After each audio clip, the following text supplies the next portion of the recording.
ಅಖಿಲ ಭಾರತ ರಾಷ್ಟ್ರೀಯ ಅಧ್ಯಕ್ಷರ ಮಹಿಳಾ ಅಧ್ಯಕ್ಷರ ಪದಗ್ರಹಣ ಸಮಾರಂಭ ಸಿಲಿಕಾನ್ ಸಿಟಿ ಬೆಂಗಳೂರಿನ ಟೌನ್ ಹಾಲ್ ನಡೀತಾ ಇದೆ. ಇವತ್ತು ನಮ್ಮ BBMP ಘಟಕದ ವೀರಶೈವ ಮುಖಂಡರು ಮತ್ತು ಅಧ್ಯಕ್ಷರಾದಂಥ ನವೀನ್ ಬಿದ್ರಿ ಅವರು ನಮ್ಮ ಜೊತೆ ಇದ್ದಾರೆ. ಸರ್, ಕಾರ್ಯಕ್ರಮಕ್ಕೆ ಬಂದಿದ್ದೀರಾ. ಇವತ್ತು ಪದಗ್ರಹಣ ಸುಖಾಂತವಾಗಿ ನಡೆದಿದೆ, ಏನು ಹೇಳ್ತೀರಾ ಈ ಸಂದರ್ಭದಲ್ಲಿ? ಒಂದು ಮಹಿಳೆಯರು ಅವರು ಬೆಂಗಳೂರಿನಲ್ಲಿ ಅವರು ಮೂಲತಃ ಬಾಗಲಕೋಟೆ ಜಿಲ್ಲೆಯವರು. ಆಲ್ರೆಡಿ ಅವರು ಯಶಸ್ವಿ ನಾಯಕಿ, ಆ ಭಾಗದಲ್ಲಿ ಭಾಳ ಪ್ರಚಲಿತದಲ್ಲಿ ಇರ್ತಕ್ಕಂಥ ಹೆಸರು.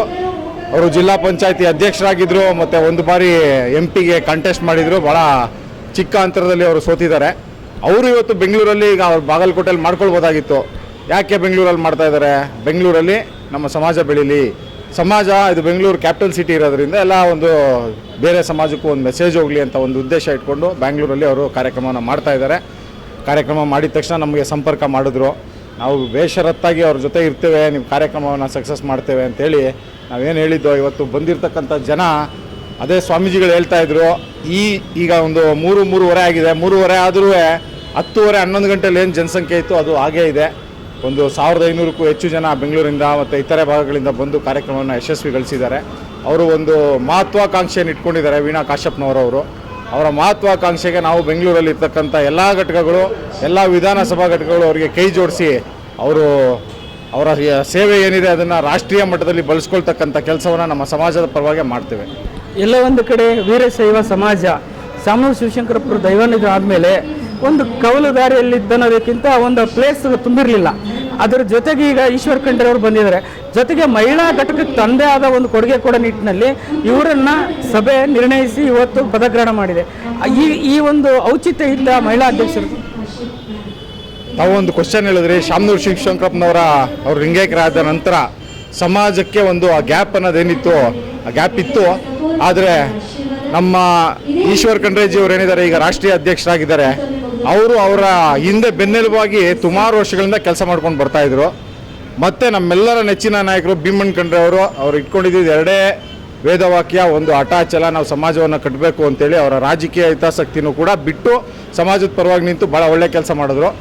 ಅವರೆಲ್ಲ ನಮ್ಗೆ ಇನ್ಸ್ಪಿರೇಷನ್ನು. ಅವ್ರ ಮಗ ಆಗಿರ್ತಕ್ಕಂಥ ಈಶ್ವರ್ ಖಂಡ್ರೆ ಅವರು ಕೂಡ ಅವ್ರ ದಾರಿಯಲ್ಲೇ ಅವರು ಉತ್ತಮರು, ಭಾಳ ಸರಳ ಜೀವಿಗಳು, ಹಾಗೆ ಪ್ರಾಮಾಣಿಕರು ಇರೋದರಿಂದ ನಮ್ಮೆಲ್ಲರಿಗೂ ಕೂಡ ಅವರು ಎಲ್ಲ ರೀತಿಯಲ್ಲಿ ಸಹಕಾರ ಮಾಡ್ತಾ ಇದ್ದಾರೆ, ನಮಗೆ ಉರಿದುಂಬಿಸ್ತಾ ಇದ್ದಾರೆ. ನಮ್ಮ ಬೆನ್ನೆಲುಬಾಗಿ ಅವ್ರು ನಿಂತಿದ್ದಾರೆ. ಅವ್ರಿಗೆ ನಮ್ಮ ಬೆನ್ನೆಲುಬಾಗಿ ನಿಂತಿರೋದ್ರಿಂದಲೇ ನಾವು ಇಷ್ಟು ಮಟ್ಟಿಗೆ ಕೆಲಸ ಮಾಡೋಕ್ಕಾಗ್ತಾರೆ. ನಾವಿರಲಿ, ವೀಣಾ ಕಾಶ್ಯಪ್ನವರಿರಲಿ, ವೆಂಕಟ ರೆಡ್ಡಿ ಅವರಿರಲಿ, ಇತರ ಯಾವುದೇ ಘಟಕಗಳಿದ್ರೂ ನಮ್ಮ ಈಶ್ವರ್ ಖಂಡ್ರೆಜಿ ಅವರ ಇನ್ಸ್ಪಿರೇಷನ್ ಏನಿದೆ, ಆ ಇನ್ಸ್ಪಿರೇಷನಿಂದಲೇ ಎಲ್ಲ ಘಟಕಗಳು ಕೆಲಸ ಮಾಡೋದು. ಎಲ್ಲ ಒಂದು ಕಡೆ ಈ ಇತ್ತೀಚಿನ ದಿನಗಳಲ್ಲಿ ವೀರಶೈವ ಲಿಂಗಾಯತ ಸಮಾಜ ಒಟ್ಟು ಅನ್ನೋ ನಿಟ್ಟಿನಲ್ಲಿ ಸಾರ್ತಾ ಇದೆ. ಒಳಪಂಗಡಗಳ ಒಂದು ಒಳ ಜಗಳ, ಮಧ್ಯೆ ಸ್ವಾಮೀಜಿಗಳ ಕೆಲವೊಂದು ತಮಗೆ ಗೊತ್ತಿದೆ, ಮಾಧ್ಯಮದಲ್ಲಿ ಬಂದಿದೆ. ಏನು ಹೇಳ್ತೀರಿ ಈ ಒಂದು ಇದಕ್ಕೆ? ದೊಡ್ಡ ಸಮಾಜ ಅಂತ ಇರಬೇಕಾದಾಗ ಸಣ್ಣ ಸಣ್ಣ ವ್ಯತ್ಯಾಸಗಳಿರ್ತದೆ. ಅದನ್ನೆಲ್ಲ ಸರಿ ಮಾಡಿ ನಮ್ಮ ಮಹಾಸಭಾ ಉದ್ದೇಶನೇ ಅದು. ಮಹಾಸಭಾ ಸ್ಥಾಪನೆ ಆಗಿದ್ದ ಮೂಲ ದೇವೋದ್ದೇಶನೇ ಅದು.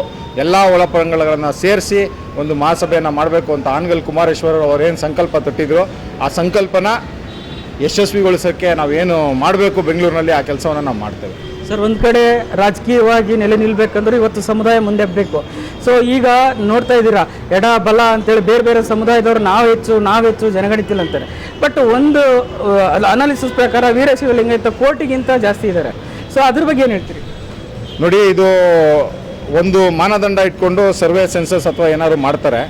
ಮಾಡಿದಾಗ ಕಡಿಮೆ ಬರೋದು ಅವರು ಏನಾಗಿರುತ್ತೆ, ಅದರಲ್ಲಿ ಲೋಪದೋಷಗಳಿದ್ದೇ ಇರುತ್ತೆ. ಅದರಿಂದ ನಮ್ಮದು ಕಡಿಮೆ ಬಂದಿದೆ ಹೊರತು ಇಡೀ ಪ್ರಪಂಚಕ್ಕೆ ಗೊತ್ತು ಕರ್ನಾಟಕದಲ್ಲಿ ನಮ್ಮ ಜನಸಂಖ್ಯೆ ಏನಿದೆ, ಮಹಾರಾಷ್ಟ್ರದಲ್ಲಿ ಏನಿದೆ, ಆಂಧ್ರದಲ್ಲಿ ಏನಿದೆ, ಕೇರಳದಲ್ಲಿ ಏನಿದೆ, ಇತರೆ ಉತ್ತರದ ರಾಜ್ಯಗಳಲ್ಲೂ ಕೂಡ ನಮ್ಮ ಜನಸಂಖ್ಯೆ ಇದೆ. ಇದು ದೊಡ್ಡ ಸಮಾಜ, ಒಂದು 6ರಿಂದ 7 ಕೋಟಿಗೂ ಹೆಚ್ಚು ಇರ್ತಕ್ಕಂಥ ಸಮಾಜ ಆಗಿರೋದ್ರಿಂದ ಅದು ಸೆನ್ಸಸ್ಸು ಏನೇ ಹೇಳಲಿ, ಬಟ್ ನಮ್ಮ ರಿಯಾಲಿಟಿ ಬೇರೆ ಇರ್ತದೆ. ಮಿನಿಮಮ್ ನಮ್ಮ ಕರ್ನಾಟಕದಲ್ಲಿ 1.5ರಿಂದ 1.70ವರೆಗೂ ನಮ್ಮ ಸಮಾಜದ ಜನಸಂಖ್ಯೆ ಇದೆ. ಇವತ್ತು ಮಹಾರಾಷ್ಟ್ರ ಮತ್ತು ತೆಲಂಗಾಣದಿಂದ ಕೂಡ ಲಿಂಗಾಯತ ಸಮುದಾಯದ ಜನರು ಬಂದಿದ್ರು. ಏನು ಹೇಳ್ತೀರಾ? ತುಂಬ ಖುಷಿಯಾಗುತ್ತೆ. ಯಾಕೆಂದರೆ ನೋಡಿ, ನನಗೆ ಆಂಧ್ರ ತೆಲಂಗಾಣದಿಂದನೂ ಕೂಡ ಬಂದಿದ್ದವರು ಅಲ್ಲಿ ಕಾರ್ಯಕ್ರಮಗಳಿಗೆ ನೀವು ತೊಡಗಿಸ್ಕೊಳ್ಳಿ ಬನ್ನಿ ಅಂತ ಕರೆದ್ರು. ಖುಷಿಯಾಗುತ್ತೆ. ಯಾಕೆಂದರೆ ನಾವು ಇಲ್ಲಿಂದ ಹೋಗೋದು, ಅವ್ರು ಅಲ್ಲಿಂದ ಬರೋದು, ಆ ಥರ ಕಲ್ಚರಲ್ ಎಕ್ಸ್ಚೇಂಜ್ ಆದಾಗ ಏನಾಗುತ್ತೆ, ಅಲ್ಲೇನೋ ಅವರು ಒಳ್ಳೇದು ಮಾಡ್ತಾ ಇರ್ತಾರೆ, ಅದನ್ನು ನಾವಿಲ್ಲಿ ತಂದು ಮಾಡ್ಬೋದು. ನಾವಿಲ್ಲೇನೋ ಒಳ್ಳೇದು ಮಾಡ್ತಾ ಇದ್ದೀವಿ, ಅದನ್ನು ಅವ್ರು ಕಲಿಬೋದು.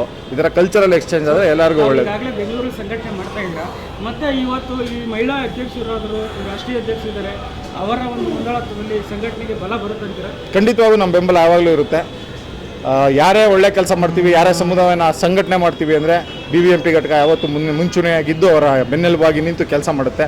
ಹಾಗೆ ಇನ್ನೊಂದು ನಾನು ಹೇಳಕ್ಕೆ ಇಷ್ಟಪಡ್ತೇನೆ, ಈ ಬೆಂಗಳೂರಿನಲ್ಲಿ ನಾವು ಯಥೇಚ್ಛವಾಗಿ ಈಗ ಒಂದು ಮಟ್ಟದಲ್ಲಿ ಒಂದೂವರೆ ವರ್ಷದಿಂದ ನಾವು ಅಧಿಕಾರ ಸ್ವೀಕಾರ ಮಾಡಿದ್ಮೇಲೆ ಸಂಘಟನೆ ಆಗಿದೆ.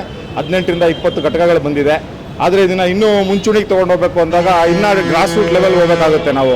ಅದಕ್ಕಾಗಿ ಮನೆ ಮಹಾಸಭಾ ಅಂತಕ್ಕಂಥ ಒಂದು ಕಾರ್ಯಕ್ರಮವನ್ನು ಬ್ಯಾಟ್ರಾಯನ್ಪುರದಲ್ಲಿ ಈ ಭಾನುವಾರದ 24ನೇ ತಾರೀಕಿನಂದು ನಾವು ಅದನ್ನು ಉದ್ಘಾಟನೆ ಮಾಡ್ತಾ ಇದ್ದೀವಿ. ಉದ್ದೇಶ ಇಷ್ಟೇ, ಈಗ ಮಹಾಸಭಾಗೆ ಜನ ಬರಬೇಕು, ಇಲ್ಲ ಮಹಾಸಭಾ ಜನರ ಹತ್ರ ಹೋಗಬೇಕು. ಮಹಾಸಭಾಗೆ ಜನ ಬರೋದು ಆಗಬೇಕು. ನಾವು ಕೂಡ ಪ್ರತಿಯೊಬ್ಬರನ್ನ ರೀಚ್ ಮಾಡಿ, ಪ್ರತಿ ಮನೆಗೆ ಹೋಗಿ ಮಹಾಸಭಾನ ರೀಚ್ ಮಾಡಿ ಮನೆಗೆ ಹೋಗಿ ಸಂಘಟನೆ ಮಾಡ್ತಕ್ಕಂಥ ಕೆಲಸ ಖಂಡಿತವಾಗ್ಲೂ ಒಂದೇ. ಸಿದ್ಧಗಂಗಾ ಶ್ರೀಗಳು ಹೇಳಿದ್ದಾರೆ, ನಾವೆಲ್ಲ ಭಾಳ ಚಿಕ್ಕವರು. ಹಾಗಾಗಿ ನವೀನ್ ಬಿಡದಿ ಅಧ್ಯಕ್ಷರು BBMP ಘಟಕ ಬೆಂಗಳೂರು. ಸೊ ಇವತ್ತು ನವೀನ್ ಬಿಡದಿ ಮುಖಂಡರು ಹೇಳಿದ್ರಾಗೆ ವೀರಶೈವ ಸಮಾಜ ಒಂದು ದೊಡ್ಡ ಸಮಾಜ ಅಂತ ಹೇಳಿದರು.